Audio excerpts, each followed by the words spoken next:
welcome back to Super Mom Channel bersama Arni, tempatnya hiburan dan inspirasi. Di tengah pandemi seperti sekarang ini, dunia pendidikan banyak disorot oleh semua kalangan. Nah, sampai ada yang bilang kalau anak-anak sekolah belajar dari rumah, jadi gurunya makan gaji buta. Kayaknya perlu lihat video yang satu ini nih. Simak ya dan sampai selesai.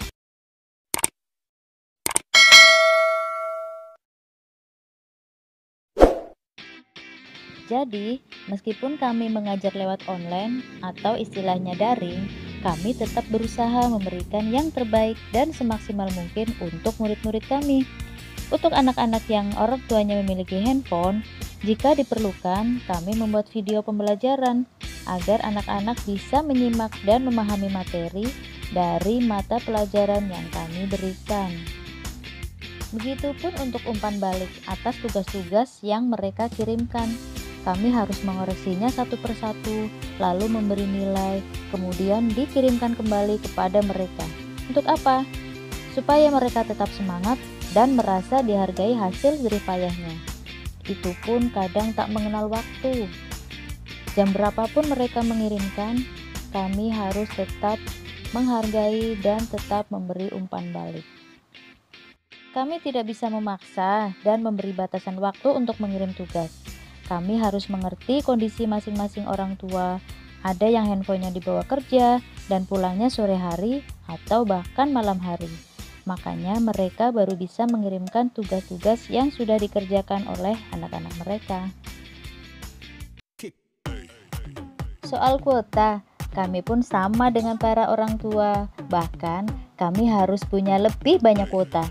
Karena kami harus menerima puluhan foto dan video dari murid-murid kami. Ya kan udah dibayar. Kami ini adalah guru-guru non-PNS.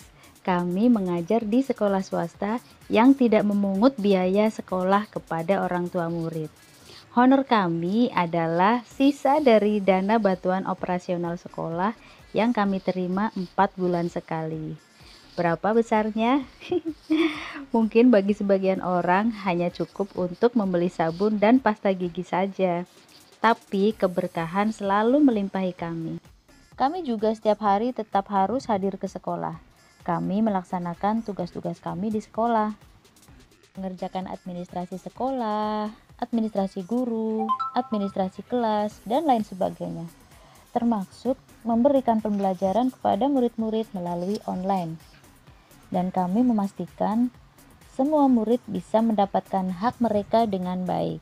Untuk itu, bagi mereka yang terkendala dengan handphone, entah tidak punya handphone atau tidak punya kuota, kami melakukan kunjungan ke rumah siswa tersebut 1 minggu sekali, memberikan materi dan tugas-tugas untuk seminggu ke depan yang akan kami ambil kembali minggu berikutnya.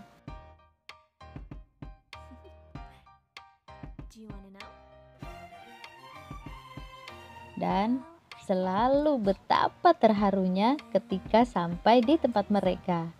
Anak-anak telah menyambut dengan gembira kedatangan gurunya yang seminggu sekali. Masya Allah.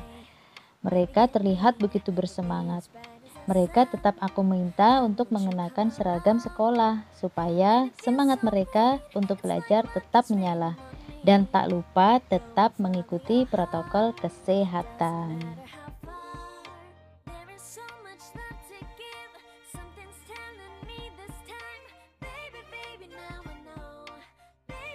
Dari tempat yang satu, lanjut ke tempat lainnya yang jaraknya lebih jauh lagi. Tapi, jarak bukan menjadi halangan buat kami untuk bisa memastikan anak-anak didik mendapatkan hak mereka. Menerima pelajaran, bisa memahami dan menguasai materi. Selagi kami masih diberi sehat, diberi kekuatan, kami akan terus berjuang untuk mencerdaskan anak-anak bangsa. Dengan cara ini, kami bisa tahu bagaimana kondisi anak-anak didik kami yang sebenarnya.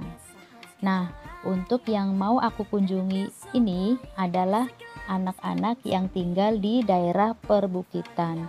akses ke rumah mereka sedikit sulit untuk dilalui oleh kendaraan. Makanya motor aku berhenti di ujung jalan setapak menuju ke rumah mereka, karena motornya tidak bisa masuk ke sana. Jalannya menanjak tajam, sempit, kemudian berbatu, tanah liat gitu, licin, jadi bahaya kalau motor sampai masuk ke sana. Jalannya nanjak terus.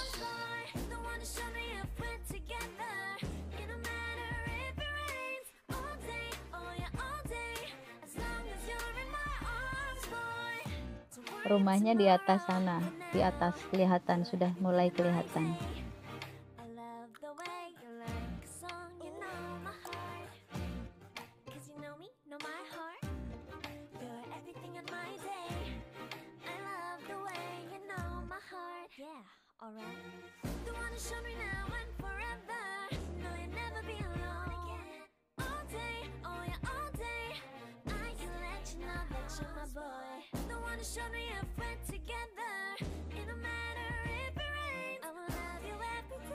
Nah, anak-anak terlihat sudah menunggu, sudah memakai seragam. Nah, mereka terlihat semangat dan antusias sekali menyambut gurunya yang datang seminggu sekali. Lihat dong semangat mereka. Wah, sampai lari-lari.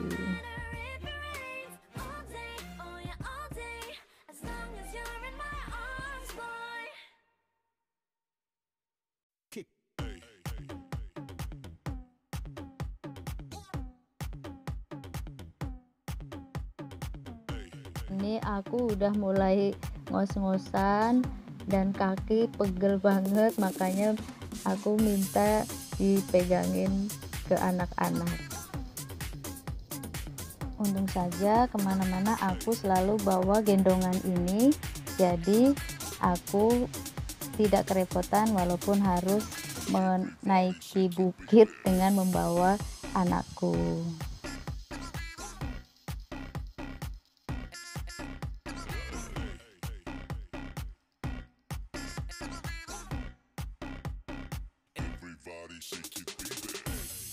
Tadi naiknya udah luar biasa sulit dan capek ya. Sekarang turunnya lebih sulit lagi karena aku harus menjaga keseimbangan supaya tidak terpeleset.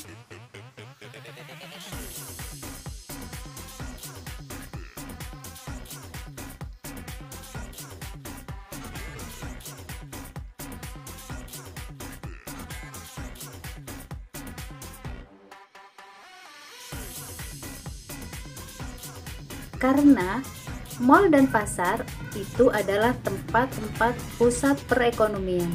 Jika mereka ditutup, nah perekonomian akan menjadi lemah. Jika perekonomian lemah, maka pengangguran akan meningkat.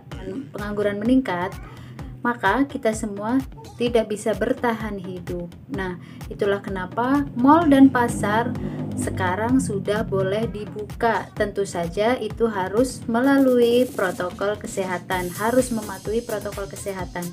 Itu pun jika nantinya ada yang terkena virus atau positif COVID, maka pasar atau mal tersebut akan ditutup. Nah, jika itu terjadi di sekolah, maka sekolah pun akan ditutup. Kira-kira siapa yang jadi korban? Anak-anak kita lagi. Nah, itulah kenapa sekolah ditutup, belajar dari rumah, sementara pasar dan mal diizinkan dibuka.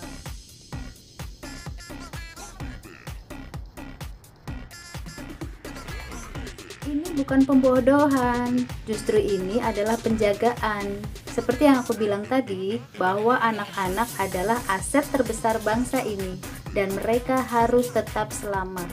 Untuk itu mereka harus belajar dari rumah untuk saat ini.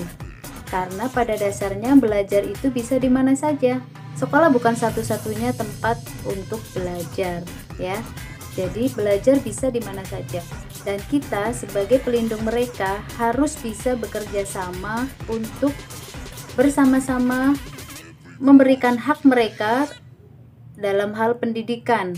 guru memberi materi, memberi pembelajaran lewat online, dan orang tua di rumah harus bisa mendampingi, mengawasi, dan membimbing mereka.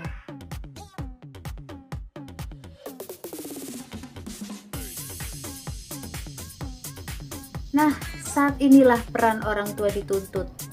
Ya, anak adalah anugerah dari Yang Maha Kuasa. Anak adalah titipan dari Sang Pencipta. Maka tugas kita sebagai orang tua harus menjaga mereka, terutama saat di rumah, ya. Anak saat di rumah adalah 100% tanggung jawab orang tua.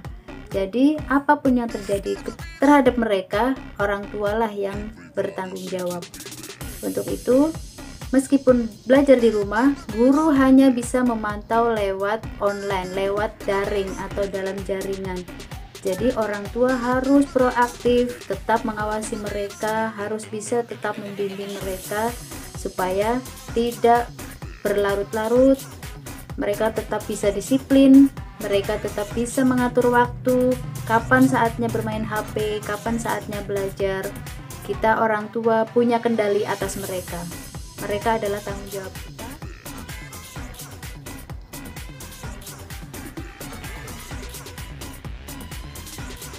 Ya, kalau di sekolah anak dicubit dikit aja orang tua nggak terima. Nah, apalagi sampai kena corona, ya. Maka jangan sampai, untuk anak jangan coba-coba. Maka udahlah, berhenti, jangan menyalahkan keadaan.